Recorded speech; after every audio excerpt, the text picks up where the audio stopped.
I want to start off and preface by saying that this is a very casual, very interactive webinar. So at the end, we will get a slide, and basically that's when we will start the interactive portion of the webinar. So if you could just please use the hand raise function on Zoom, we'll pick on you one at a time to kind of ask your questions. If you're uncomfortable raising your hand and unmuting yourself, that's totally fine. Go ahead and drop your question in the Q&A chat box, and I will ask your question for you. And to get started, I just want to say thank you both to Dr. Caridi and Dr. Salazar. We are so appreciative of your time and your willingness to help make this webinar series fantastic. I'm going to start by introducing both of you. So Dr. Theresa Caridi is an associate professor and the division director of vascular and interventional radiology at the University of Alabama at Birmingham. She also serves as the vice chair of interventional affairs for the Department of Radiology at UAB and as the vice chair of the Society of Interventional Radiology Foundation Board of Directors. In addition, she holds the title of co-chair of the Women's Health Service Line for SIR. Dr. Gloria Salazar is an associate professor and division chief of vascular and interventional radiology at the University of North Carolina. Dr. Salazar is an active member of the Society of Interventional Radiology and has served as chair on the Women's Health Service Line, was a member on the Diversity and Inclusion Advisory Board, and has served as a member on the International Exchange Committee. Both Dr. Caridi and Dr. Salazar are at the forefront of research and have dedicated their careers to advancing the field of IR. We are so lucky to have you both, so thank you so much. Thank you, Paige. And as Paige said, we want this to be really interactive. In fact, we considered not even making slides, but we want to give you some background. And Paige and part of the RFS asked us to make sure that we gave an introduction to ourselves and our path. So that's what we decided to do. And then the rest of it will take off being extremely casual. I do want to mention that Gloria Salazar is actually the chair of the Women's Health Service Line. So I probably gave you an outdated little bio. So she has officially taken over. She is the queen of that service line and doing a fantastic job. So I'm so honored to be on here with her. Actually, she is a friend and a peer mentor. And we're kind of going on this journey at very similar timing, which has been really awesome, I think, for both of us. So I just want to take a moment and read this quote to you. Of course, my pictures are right in the middle of where I need to speak. But so as it says here, she proudly celebrates her success. She knows that by shining her own light, she creates space for other women to do the same. And I think one of the hardest things to do is to tell about your journey or your path. It feels odd, to kind of celebrate yourself and your journey, and especially in front of people on a webinar. So I wanted to put this quote here because I came across it in a book that I'm reading called Girl on Fire, and goes along with my red hair, but also the fact that I walked down the aisle to Girl on Fire. That's a different story. But I love this quote because it's so true. And when I'm in the position to listen to a woman or anyone really, even a man, tell me their path, and if I can pick up pearls from it, I'm so appreciative. So I'm going to do that tonight, even though it's a little bit hard. The picture on the left is obviously a bobblehead that one of my students at Georgetown, who is now a woman in IR residency, gave to me when she graduated from medical school. And I was so flattered and honored to be given that thoughtful gift. And it was funny. So my journey is a little bit unusual. And I'll tell you that I also don't usually talk about the fact that I'm a second generation IR. But some of you may know this is my dad, and my dad passed 3 months ago. And prior to that, I always wanted to carve my own path. And so I wouldn't talk about him a lot, at least not initially. Clearly had the same last name, so sometimes that was a dead giveaway. But this is my dad and I. When I was training at Penn, he came up and gave us a lecture, and I'm just so fortunate, and I have to admit that, and let you all know that was part of my journey, because so many people are not as fortunate as I am, and I knew about IR so early on. That being said, it deterred me a little bit because I thought that I liked IR because I knew of it, and I was familiar with it, and it felt familiar to me. But in reality, I explored other options. I liked so much of medical school and so many different specialties. And ultimately, I was thinking about surgery, and my dad kept sending people to me that said, you know, I switched out of surgery and these are the reasons why. And so I was really fortunate to have that as a source of information. And he was right. And I did radiology, and actually I loved lots of parts of diagnostic radiology. And it wasn't until I kind of went off IR rotations and went back to diagnostic radiology that I really missed the days that I couldn't put on sterile gloves. And that's kind of what defined it for me. So I ended up in IR. I did my training at University of Florida, both medical school, actually both undergrad medical school and radiology residency. And I was the traditional pathway, you know, back in the day, we did just a year of IR fellowship. So I went to Penn for IR fellowship. I committed to not even applying in the state of Florida because I really wanted to spread my wings. So I ended up at Penn for IR, which was a fantastic experience with wonderful mentors still to this day. I then transitioned to Georgetown for about 7 years of my early career. And then ultimately about a year and a half ago, I came to UAB right after COVID started, actually, but I had been, you know, in the process of recruitment and that kind of thing since 2019. Oh, I did want to mention when I talk about my path, what's kind of interesting is all along this path, I declined opportunities to be in leadership. I took myself out of the running to be chief resident in radiology residency. I took myself out of the running to be chief fellow. And at Georgetown, I started to kind of get into leadership. I worked and got approved the medical student rotation in IR and started working through becoming the director of IR for the medical student class and things like that. So I started to dabble in leadership, but honestly, I had some negative experiences in leadership very early on. Like I'm talking about 6th grade, 7th grade, you know, these kinds of things. And it just really deterred me from it. And so I left the doors open. I never closed pathways, I would say, but I wasn't strategically planning for leadership. I was allowing doors to potentially be open if I needed them, is how I would say it. In my early career, I was fortunate to be in the backyard of Capitol Hill. So I did spend some time working with Congress and the SIR. So those were both, you know, just happened to be, again, in my backyard, really fortunate experiences. And politics aside, this has nothing to do with who I invest in or believe in, but I was able to kind of advocate for IR just from my presence in that location. And I started to kind of brand myself for advocacy, politically, advocacy for patients, and also, you know, really being interested in advocacy for women's health. I did some early work with the SIR and the SIR Foundation, and especially I started really where I would say a pivotal point for me was I got involved in the SIR Foundation Gala, which is the big annual fundraiser that supports IR research, and eventually became Gala committee chair. And from that, I bonded really well with the staff for the SIR Foundation. And honestly, I stand on their shoulders. They really boosted me into higher and higher positions. But this was sort of my first work in volunteerism within our society. While I was at Georgetown, one of the things that I am most proud of is that I went from the first several years having never even trained a female fellow to what looks like this. You know, it was incredibly important for me to create an environment and to be part of an environment, not only locally, but, you know, nationally, that really made women feel, and underrepresented minorities feel comfortable that they could have a successful and happy career in IR. And I enjoy every moment of getting to show that.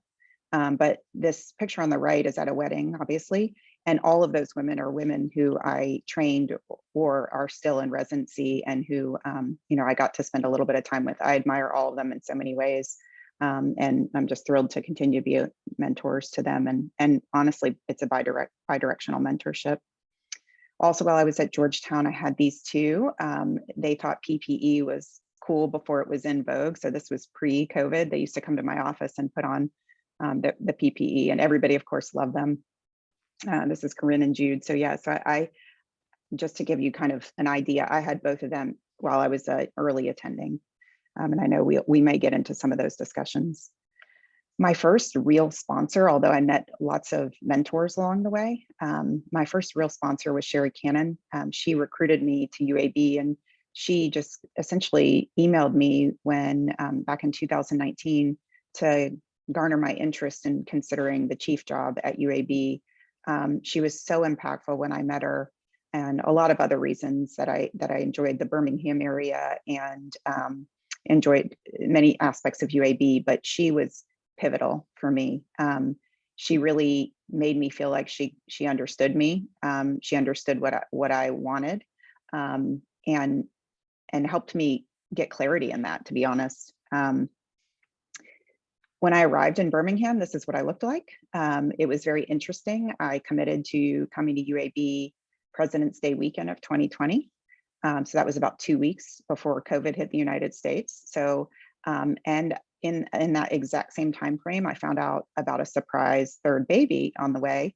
So it was incredibly intimidating. I had to come down and actually to Birmingham and right before COVID and sit down with Sherry Cannon and tell her about this, because I thought, well, goodness, I'm going to show up July 1st. This baby's due in September, and I'm coming into a leadership role.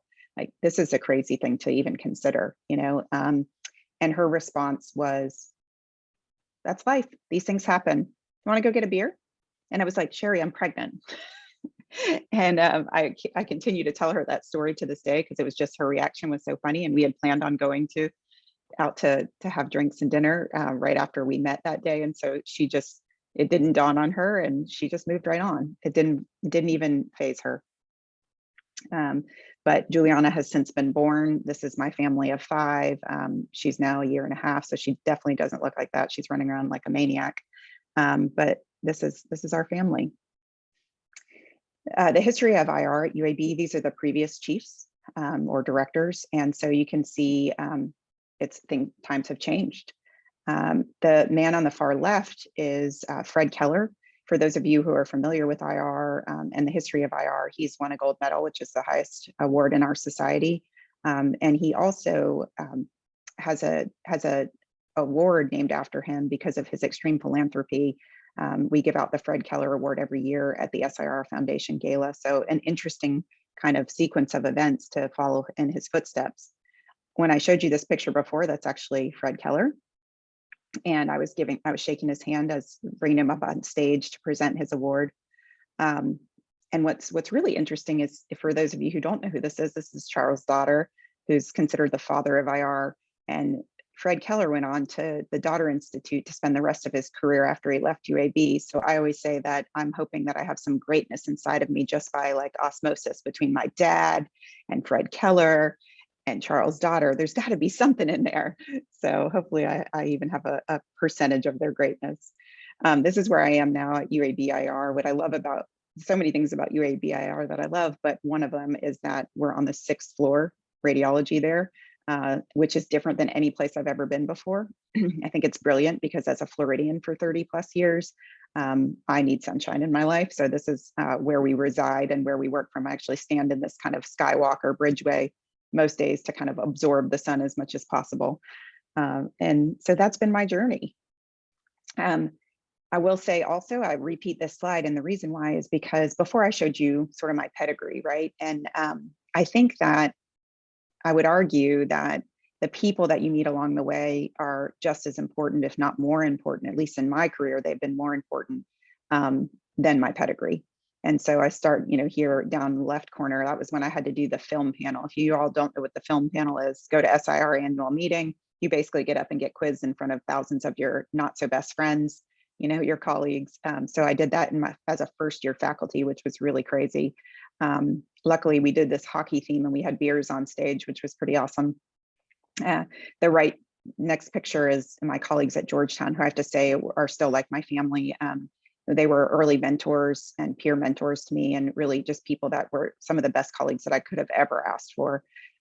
Maureen Cohey, you'll probably see in Gloria's presentation as well. She's been influential. She deserves kudos by us a million times over, but she's one of my dearest friends and has been a really early advocate for women in IR. And so she's been a dear friend to me. And then Sherry Cannon again. These are just a few of the people that have been influential in my path, both professionally and personally. There are so very, very many more. I wanted to kind of leave you with what I think my top 3 keys to success were. or are, and honestly, they're people. So mentors and sponsors, and I think there's a difference. You all probably heard the terminology. For me, mentors listen and give advice, but sponsors actively look for opportunities to advance your career. And that's what Sherry Cannon did for me, and many others, honestly, as I've kind of learned how to accept that. It's opened up doors for more people to do it. I think resiliency is huge. I stumble all the time. Sometimes I have days where I really don't think that tomorrow is going to be okay, because I face challenges that I just don't think I can overcome, and somewhere in that several hours time frame, I can usually find it within myself to pick the pieces back up. And so resiliency is really huge. And then my last one is just human connection and authenticity. When something isn't genuine, it usually doesn't sit well with me. And that can be hard because there's part of life and part of business and part of professionalism that you have to be able to navigate through some things that aren't always the most authentic. But at the same time, I think it's advanced me because people know what they're going to get with me. They know that if I don't feel good about something, I'm going to stop it, pause it, and get around it somehow, or go right through it. And so human connection and authenticity have been really big in my career. All right, Dr. Salazar. All right. Well, first, I'm going to share my screen from my own slide, I guess, Theresa. And it's an absolute honor, Theresa, to be sitting here next to you, even though we're not in person. Dr. Caridi has been influential in my life, and I'm going to tell something that she doesn't know in the slides that I'm going to present. It's not a big surprise, but I'm very honored to be here. And I would tell you that congratulations. This was a beautiful presentation, Theresa. I am very moved by your career path, and I share many commonalities as far as what you face to get to where you are right now. All right, let me share my screen, and I'm going to start by saying that a lot of people that help me and that influence me are not going to be included in the slides, but I wanted to start with my best co-fellows in life, and this is these are my siblings, Carolina and Pedro. And I guess you can tell who is Dr. Salazar here, but so how do we go from growing up in Brazil, from a family of immigrants at the time, from Chile, going to Sao Paulo, and loving the E.T. home phone movie, and having to grow up in a very small town and kind of go to be and become a physician. And here's what each one of us became. My sister is a neuroradiologist in Brazil, and my brother is an engineer and works in Mexico. So I would say that my career path, in retrospect, had three components. And this is sort of a slide from how do you become a novice from an expert to an expert, which is pretty much what we do in IR, right? We start planning our procedures and performing them, and then we become experts, and then we still have to learn more because there's new devices. And I think that's cool, very cool about IR. But when you look at this curve, like how do you become novice to expert? And this is from a simulation paper, but I like it because it shows that in the middle is knowledge. We need to have knowledge, right? But then there's, if you're a proceduralist, you have to have technical skills, but you also have to have non-technical skills. And I think I've learned so much of how non-technical skills can get you far. And part of it is what Dr. Caridi mentioned, which is, how do you connect? How do you have genuine interest in something? And I think that drives you for your whole life. And this is how you start branding yourself in your career. You start telling the stories that, move people because you feel them, because you were part of them, because you lived them. And that's how you go about your life. And really for me, it was like that since I was a teenager. So this is me as a teenager in Chile. And, my bumps, ups, upwards, sideways, it was never a straight line to get to where I am. And I had a couple of stops in different places. So I started in Brazil, went to Boston, and then Chapel Hill. So I'm going to go ahead and tell you how I did that. So the early years, why did I become a doctor? I became a doctor because I wanted to work for Doctors Without Frontiers, Without Borders. And I didn't make the cut for that. But this is me in the second year of medical school in a very poor area in the northern part of Brazil, where this is my best friend in medical school, Patricia. She went to become an endocrinologist. She's very smart. So I wasn't that smart. So I just, stay away from endocrinologists. But we were like helping underserved populations, patient populations in the very poor areas of Brazil. And we basically are sent there as students to create programs for prevention. I think this is so much needed these days, even though this was like the 1997s. It's still something that I really look forward, and this pretty much marked my career because I really never had been exposed to this type of rough conditions and the realities that are harsh. And when you're a physician, you need to deal with this. And now more than ever, we're talking about social determinants of health and how this influences in the health of our population. So for me, this was my early years in São Paulo, in Brazil. I'm very fortunate to have had this experience. And this experience actually drove me to be a little bit of who I am right now.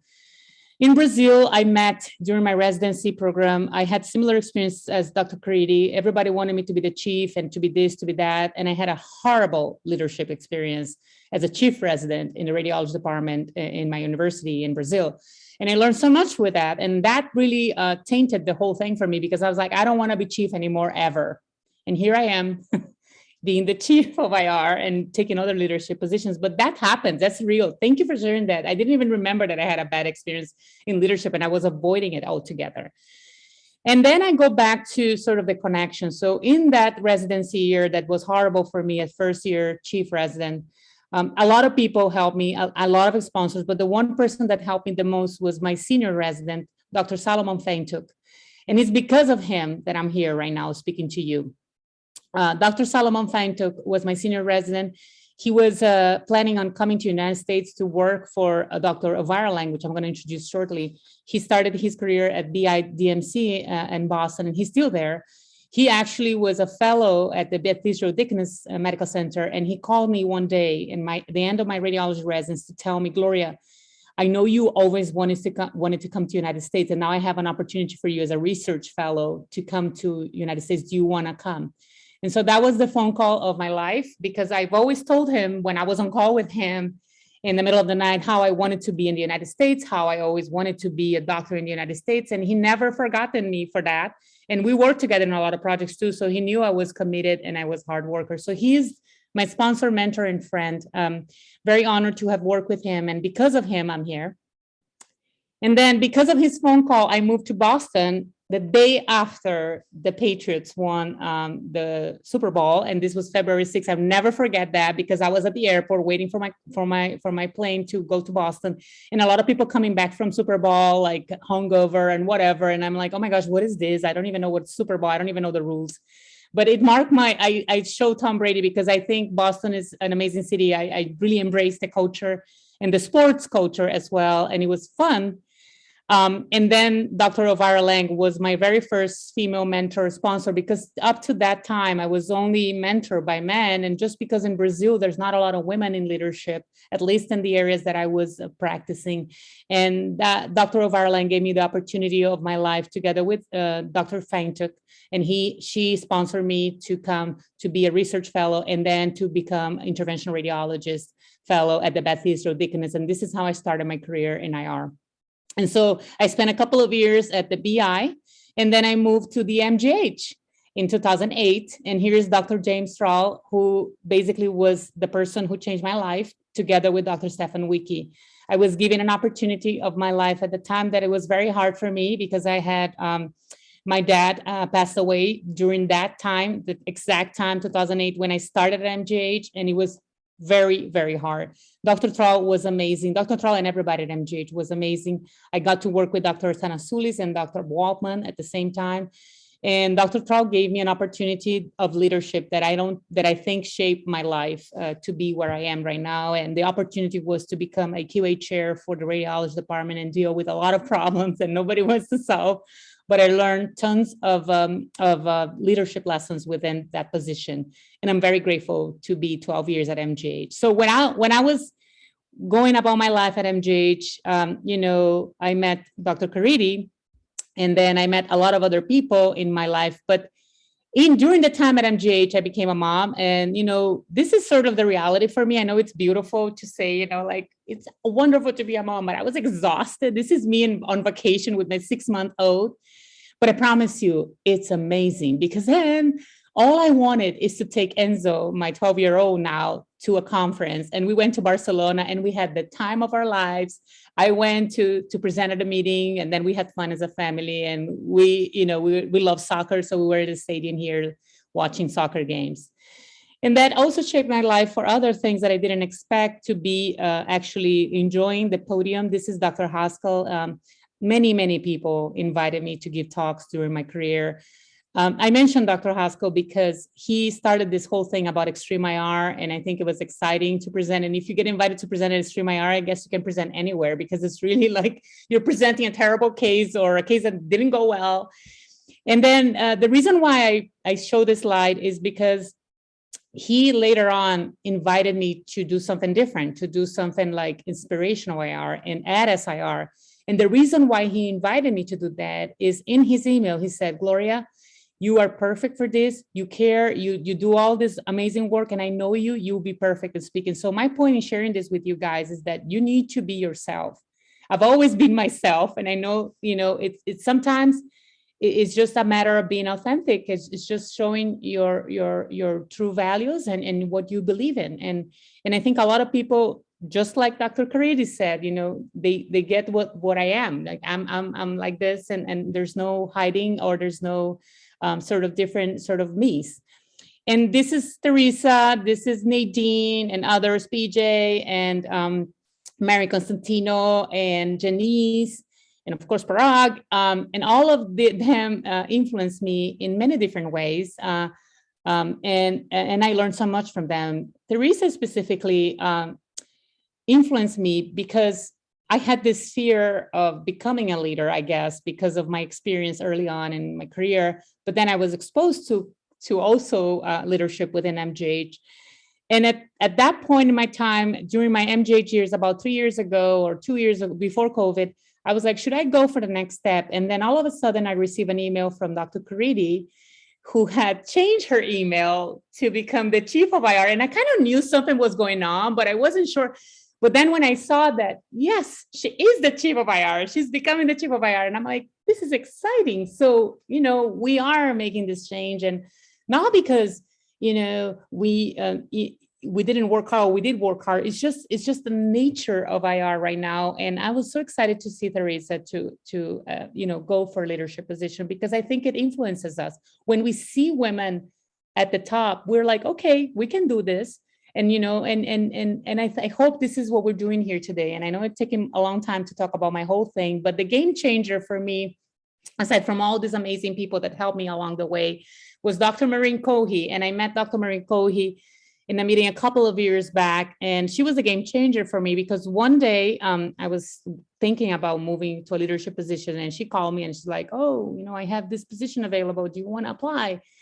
And no kidding, a week before she called me, somebody was asking for mentorship, from me, and asking me, like, what do you think is the perfect job? Like, what should I ask for? A salary, for benefits, and whoever. And I'm like, you know what? These days, I'm just more thinking about not the perfect job. It's not only about the salary or the benefits, but it's about the people who you work with. And so I literally gave the example. For example, Dr. Cohen now is the chair of radiology. If she calls me and invites me to apply for a position at the University of North Carolina, I would just go for it. And I laughed, because the week later, this is what happened. And so I'm very grateful. It's been fun since November 1st. I've been the chief of UNC. I'm very honored to be the chief. This is my world, with Katie Riffle, Alicia Blunt, Maureen Cohey, and Nikki Keefe. And there are many others that are not included in this picture. I'm very happy and honored to be there. And for me, my branding really included my personal values about justice, service, professional development. I'm huge about, helping others, music, sports, teaching, and family, very important for me. And all I did is to brand everything in what I believe in. And really, there's no magic recipe. It was just me follow my passion as I said to you, when it started, when the underserved areas in Brazil, and then it moved to be who I am and connect with all my friends and my mentors and sponsors. And now I'm in the middle here. You know, everything is important for me. It's part of my professional life. And for me, you know, aside from all the lessons that Dr. Caridi shared, I think really is value your peers and colleagues, your friends and family. We value them.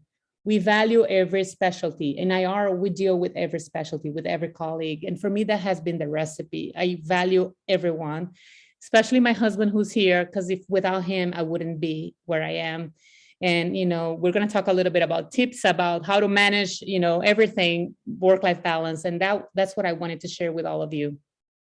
So I think we added this slide because it sounds like the distance is the same to become a leader, but there's different hurdles. And this is why I think both Theresa and I decided to show the path a little bit like sort of not in a straight line in a way.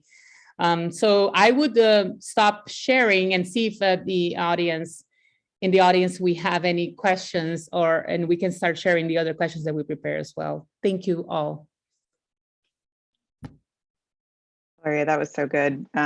Yeah, gosh, you know, everything that you said really resonates. I think the best thing was there's no recipe, but there are so many commonalities between your path and mine, which were done for the most part completely independently until the last few years, where we've had, you know, we've gotten the opportunity to get to know one another and share experiences. But so much resonates with me too, even though there is no good recipe. All right, let's open it up to questions. Please chime in. You know, I hope you're comfortable doing so, but if not, put something in the chat or the question and answer, whichever, any of the above works. And if not, we'll start sharing other things. All right, we have a question. Hey, Daryl. Hi, I was going to ask a question. You have a question already, you said? Oh, I see one in the Q&A. Go ahead, ask, and then we'll get to that one. Hi, it's great to see you both. I'm currently on maternity leave, almost back to work.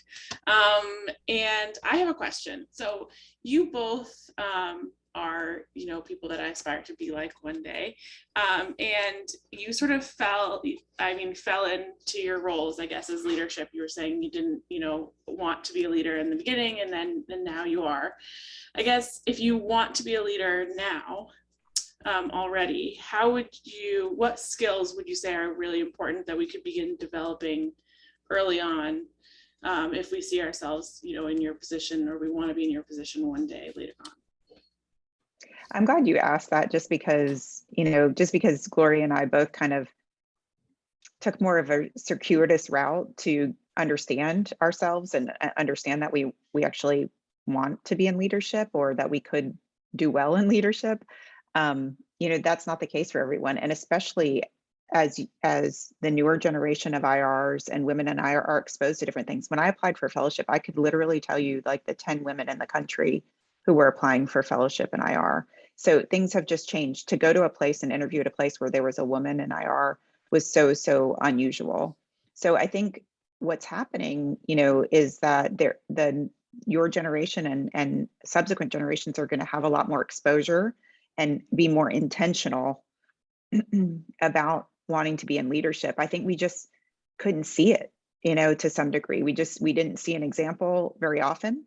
And so I'm glad you asked it, just because it is okay to be intentional about it. You know, what I would do would probably be the same, which is not close doors. Because you're going to learn things along the way. Even if you know you want to be in leadership, you might not know in what form. And I would just keep as many doors open as you can. So listen, get as much experience as you can when somebody asks you to do something, of course, with the balance of knowing that you can't say yes to everything. But if something piques your interest because it really resonates with you, then do it, and check it out and see how it feels. But most importantly, I mean, Daryl, you do this so well anyway. You know, you have real connections with people, and you know, you've already branded yourself, to be honest. And so you're already doing all those components. So the next part is really just to continue to leave doors open and take opportunities that really resonate with you. That would be my 2 cents, but I'm sure Gloria has something better to even. I love it. I agree, Daryl. You already have a brand. We know you, and I think the branding is not like a business thing. I always thought the business thing was like a bad thing. Like I always thought industry was a bad thing, like the Darth Vader. You don't work for industry. Because, I grew up in a different era, I have to say. But, Theresa is absolutely right. Part of me didn't want to become a leader because I wanted to have a family, number one. And I'm not saying this is an IR, but when I saw women in leadership and medicine, it was almost like you have to give up your life and you just become a leader. As opposed to men, they would be in leadership, they will have their families, they will have their vacations, etc. So I think it was a little bit of that. Now it's different and we want to be intentional. And I want all of you guys' curves to be straight, and we're going to help with that. So we're here to help. The other thing that I wanted to say about the branding is that the branding is what do you believe in? And I think there's another question about the values, the core values that you bring with you, and I think the branding is part core values, part of what your mission is in life. And this is not, I'm not being like, I'm really being intentional with this. You need to think about you and what is your role in this society. Not all of us, the reason that I took the chief position, by the way, it has much to do with my circle of influence, which Theresa is part of it, and my desire that I want women who want to become leader to help them. And the only best way, one of the best ways that I could do that is becoming a leader myself and achieve myself, because a lot of women were seeking for leadership, for mentorship for me, but I couldn't do much. And now that I am where I am, I can actually learn more and do more to teach everybody or mentor or whoever wants. So that's one of the reasons that I took the position. But I think being intentional is not part of some of us sort of mentality. I think being intentional is the world right now, the world is intentional. We're raising our kids to be intentionally aware of certain biases. So we are raising kids now different than we raised before. So for me, if you want to become a leader, expose yourself, speak up, have a way of communicating, ask for feedback. Every time, because I was from Brazil, I'm from Brazil. I came here, and every time, every day or almost every case, I asked my nurse and my tech, like, can you give me some feedback on how I did? Because I have an accent, and do you think the patient liked me or what? Even it was silly like that, because I was learning things differently. So I think asking for feedback, but here's the key. Asking for feedback in your circle of trust, because there's all these 360 evaluations. I don't know if you ever undergone one, Dr. Caridi, but I have my 360 eval, and they were very clear about who you choose to do your 360. It's not all your friends, but people have to have a genuine interest in your career to give you the feedback that is appropriate. So I'll just leave you with that. I don't want to kind of like. Thank you. All right, awesome. I think we sort of answered the first one. I saw you narrowed down some core values. How have those values guided you along your path? Were there times staying true to those values was difficult? I think, sometimes I feel like, first of all, yes, they were, I feel like a lot of my success is because I was true to those values, and people really learn to respect that. If you are all over the place and you jump ship quickly and you don't stay true to your core, that eventually comes across. You may make headlines for a moment, but people won't truly want to come work for you or with you, or those kind of things if you don't stay true to your values. So I think it's been really good for me. Were there times where staying true to those values was difficult? Yes. I think I always say, every politician that gets to a high level, they've compromised somewhere, right? And this is on a much smaller scale, obviously, because we're not public figures, but we've all compromised someplace, and we've, especially if you're true to yourself, if you really think about what those compromises have been, you learn from them. I don't think you can beat yourself up over them, because your entire journey is a learning process. And so I think I take those things that I have compromised in the past, and refuse to have them happen again, and for me, they've been pretty minor, but I check myself, because I don't know, that's sort of one of those things that I struggle. I actually will criticize myself on the back end more than I think is probably necessary. But yes, I do think there have been times where staying true to the values is difficult, particularly I think that part of it plays into being a woman in IR and being sort of a woman in IR initially at a time where there weren't many. And so some of those compromises were just to be part of the gang, and really get an opportunity. I don't know, Gloria, is there anything to add to that? No, I agree. I just want to add one thing. If you stay true to yourself, you're going to have to commit at some point. You're going to have to speak up. And that I learned very early on in my career. You have to take positions, meaning you have to have a stance. You have to have a stance at something. And the more you rise to the top, the better you are, at least for me, to compromise with the values that you believe in, because it will be turned into a fight at some point or in some conflict. And you better be on the side that your core values are met. That, I always say, and this is a horrible thing to say nowadays because of what's happening in the world, with Ukraine. But there are a lot of people that I say, I'll go to war with you. And please excuse me, this is not a good moment to say this because of what's happening in the world. It's sad. But some people I'll say, I'll put my hand on fire for Theresa Caridi. And if we have to work together and do this, because I believe in it, because whatever we're working for, anyhow. Back at you. All right, next one. How do you manage your time between work and having a family? I don't have kids yet, and the thought seems very daunting as a trainee striving on this path. Oh, this is a tough one. All right, Gloria, you go first on this one. It's amazing to be a mother. It's the most beautiful thing in the world. There's nothing like it. It is challenging. It is exhausting. But I would tell you, I became a better person after I became a mom. And you become a better leader. You become a better physician. What I would recommend is for you to have support. Like for me, my family was not here. So I had 3 babysitters, like rotating. I had a woman that actually cooked for me in my house because when I came back from work, I wanted to be with my baby. I didn't want to spend time cleaning the house or cooking. So just silly examples, but I think for me, it made me more happier with the time that I didn't spend with my child. I think that was a major conflict for me, the time away from my child. Yeah. Yeah, I think evolution, being a mom is an evolution process as well. I obviously have 3. There's just newly turned 7, 4, and 1.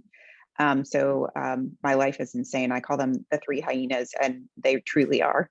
But there's no question that having children is the highest of highs, and you also experience the lowest of lows. And the lows are emotional challenges for you. It's not that they provide the lows, it's that you put yourself in a position to feel the lowest lows. And that's because you feel guilt, shame, inadequacy as a mom, those kinds of things. And so you create your own lows. And I learned that, over time. What I did wrong, I think, and nothing's wrong because you have to evolve. But what I did with my first, and even that picture helps use an example. My kids, I used to, when I was on call or whatever, I'd have my husband bring them by, or I'd, have lunch with them or whatever. And that may work for some people, but for me, I learned over time, I had to compartmentalize. And compartmentalizing, and when I'm at work, focusing on work and not trying to sign them up for ballet or whatever. It's not to say it's wrong if you choose a different path. It's just, for me, I learned the hard way that there's so many distractions in that, and I never was giving fully to whatever I was involved in. And so I still don't have it mastered. I still have crossover in those lives. Sometimes I'm at home and my kids are looking for my attention and I'm still committed to my computer.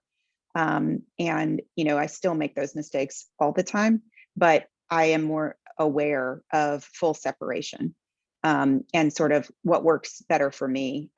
But there is so many, this question is so challenging because there's an answer that could go on for days about how to manage these things. And time management is an ongoing challenge for a working mom, a particularly working mom in medicine, and very much a working mom in IR. It just is, and especially in leadership. And so, you know, I guess the other thing I'll say is having women, you know, around you that are doing it as well, or that have done it, is just invaluable. I mean, you know, to be able to lean on them for their experiences and for them to just listen sometimes, you know, instead of trying to find a solution for you. There are times where I just call Maureen or, you know, whoever, Janice, whoever, and I just say, like, I am failing as a mom the past week. My kids have acted out in X, Y, and Z manner.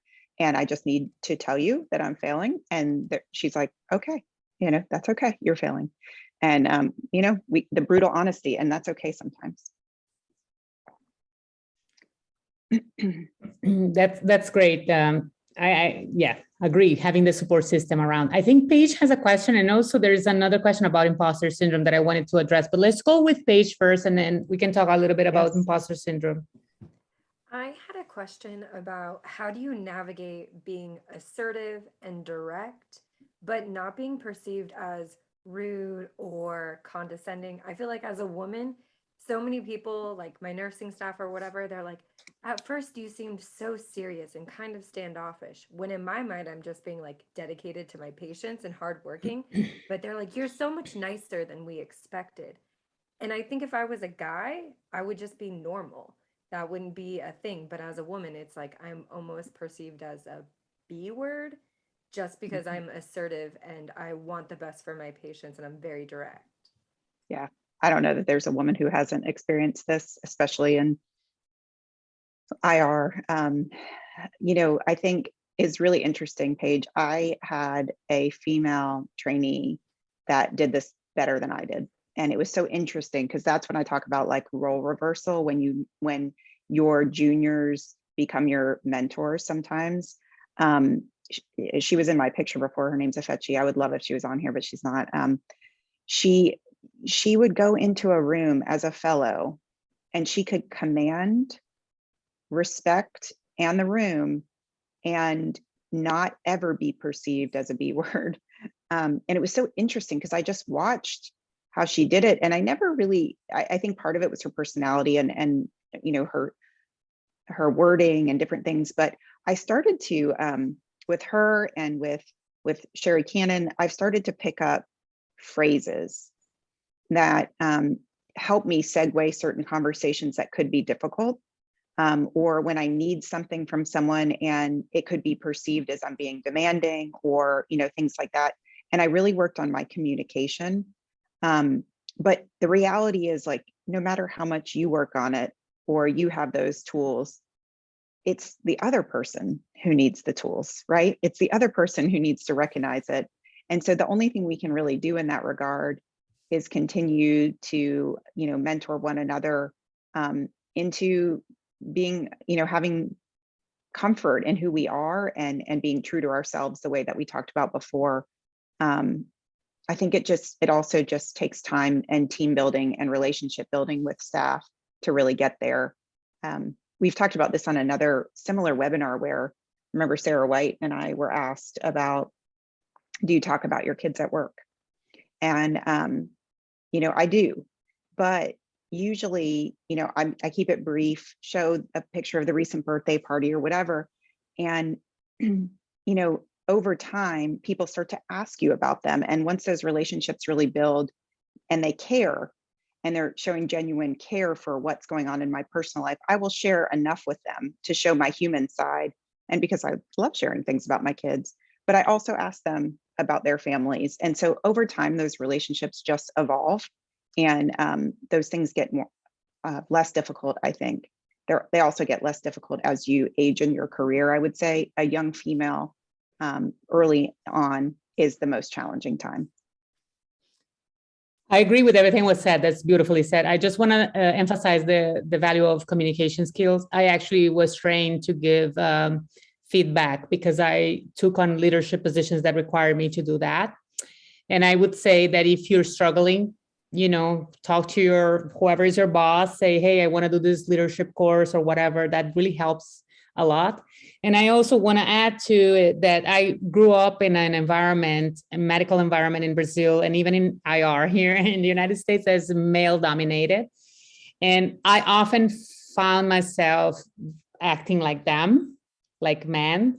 And I think I got a little bit of that still. I still have it in me. And one day, one of my fellows said to me, Dr. Salazar, you don't need to speak like that, like the other guys, you know? And I'm like, you're so sweet. Thank you for this feedback.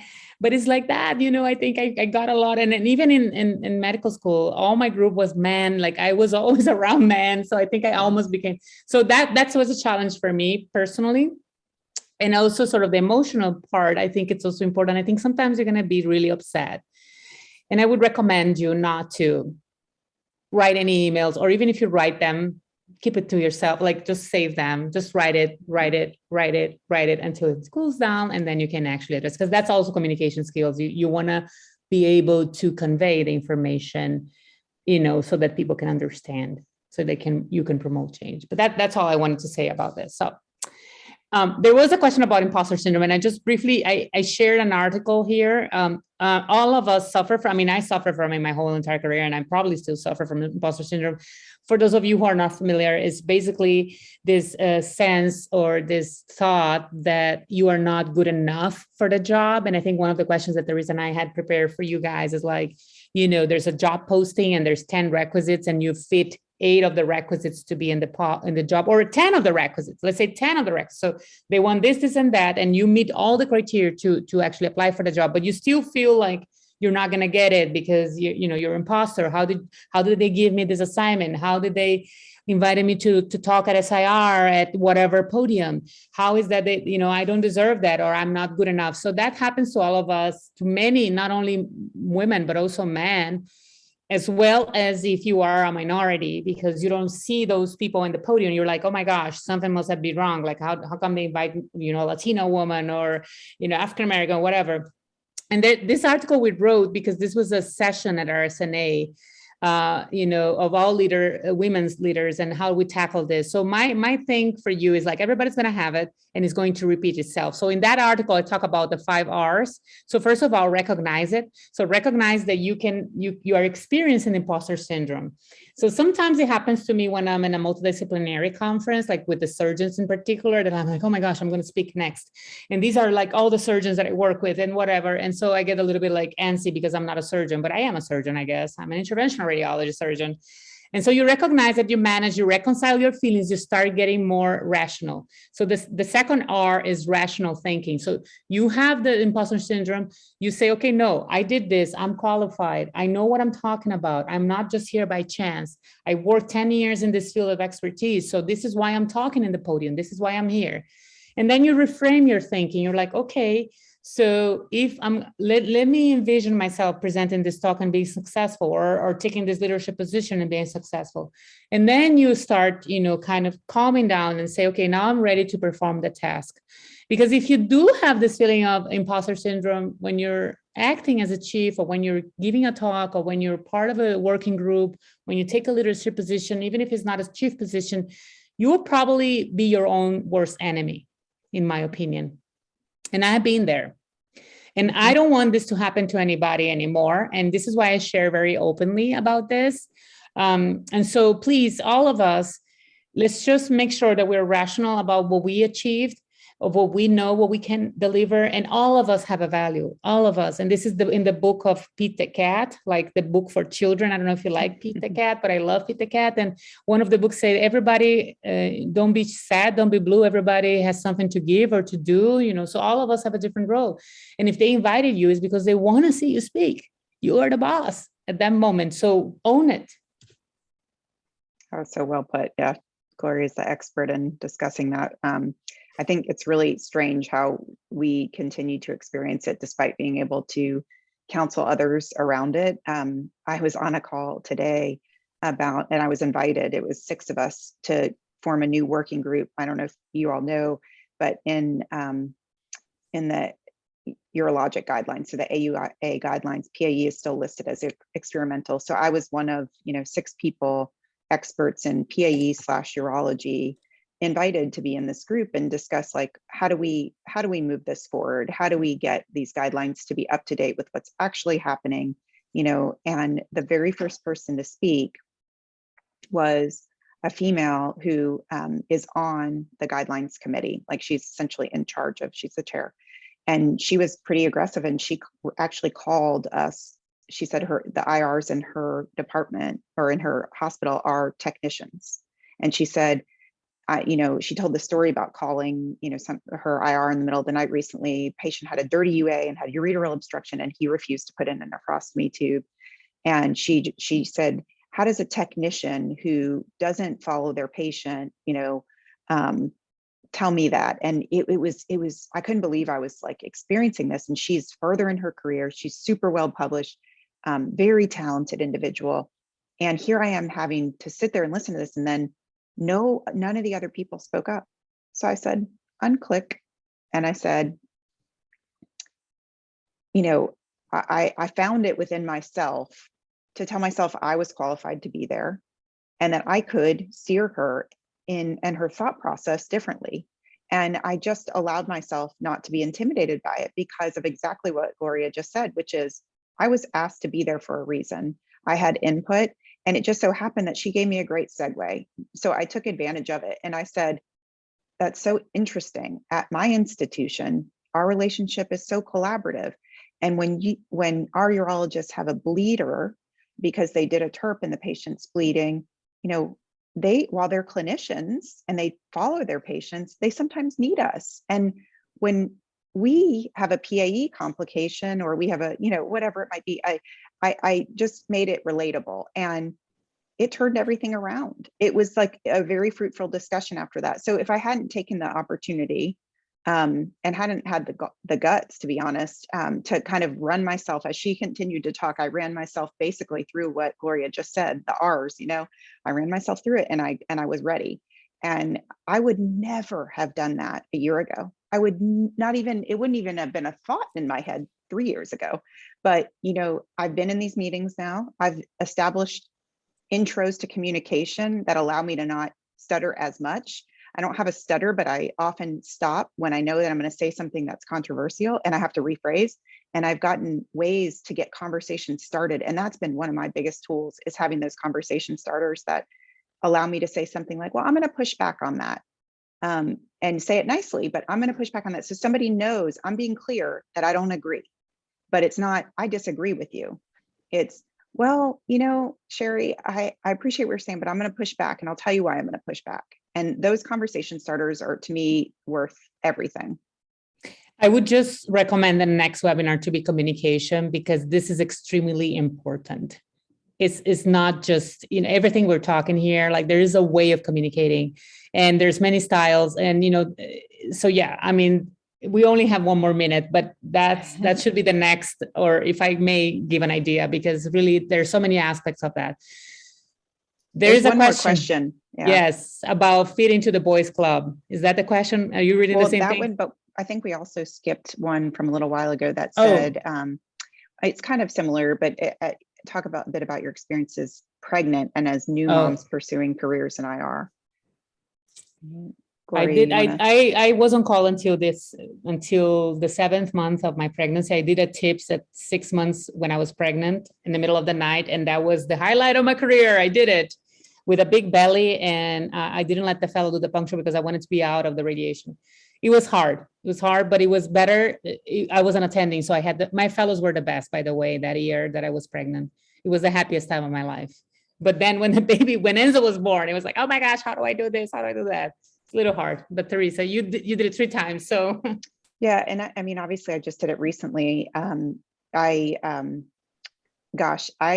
did work all the way until I went into labor with all 3. I was actually in scrubs with the 3rd one, heading to go get my COVID test because they were going to induce me, and I went into labor the day before it was a planned induction. I had 3 deliveries. I think one of my highlights, like Gloria said, I remember I was 38 weeks pregnant, and I was on call trying to squeeze in call because I wanted to make sure that I didn't have too much call on the back end, and I didn't leave my partners with, like an unshared experience or whatever. So I was on call at 30 weeks pregnant, which wasn't the smartest, but I had a non-dilated biliary drain in the middle of the night, which can be fast or extremely painful. And the patient was septic. And so we had to do it. And very first stick in this teeny tiny little duct. And it was not with ultrasound. It was just like the luck. And I was like, you know, I'm a religious person, but whether you are or not, I was like, thank you, because just everything went, you know. And anyway, I think the bottom line is, we could talk about radiation forever. Do not fear the radiation component. I've done it with 3, they're normal. They don't have 2 heads. They're awesome. You know, I could tell you about that all day long. And I think the harder part was always after the baby, the guilt and the, you know, the time you go back to work is right when you're supposed to be bonding with the baby, when they start to show a personality and stuff like that. So you've got to really use your resources, learning how to do things like pump and all that stuff as a first-time mom is so hard. And somebody just typed it in the chat about there's a great pregnancy toolkit. I can tell you the day that I found out I was pregnant with my first, which was, you know, 8 years plus ago, I went to my chief, who was Phil Bandevek, and I love this story. I said, what do I do, Phil? I'm like literally like 4 weeks in a day pregnant. I don't want anyone to know, but I need to know what I'm supposed to do. And he's like, T, I have no idea. And that's how it was, you know. And in the last 8 years, the things that have evolved are so amazing. So use your resources. I'm certainly happy to be one of them. I'm still feeding my 17-month-old and my chunky little monkey, not so little. And so I've nursed all 3 of them. And I can tell you some of the funniest stories all the way to the most wonderful stories. And I'd be happy to share any of that. And things have just gotten so much better. You know, the pumps that you can wear while you're operating. I mean, there's so many things. So those kinds of questions, like, we're going to have to take them offline because of the timing, but I'd definitely be happy to answer them. All right. It looks like just some comments. Wonderful session. Thank you. And the pregnancy toolkit, like we said, you guys are awesome. I recognize so many people, Cynthia, hey, Karima, all these people that I love so much. Anyway, is there anything else, Paige? I don't see any other questions that we at least didn't touch on at some point. I think we've touched on everything. Thank you both so much for your time, for all of your insight, your wonderful perspectives. This has been awesome, just as I expected. So thank you so much. Thank you. Thanks for organizing. Really appreciate it. And Gloria, you know, I love you. I love you. Thank you so much, you guys. Thank you for inviting me. Have a wonderful rest of the week, everyone. Bye.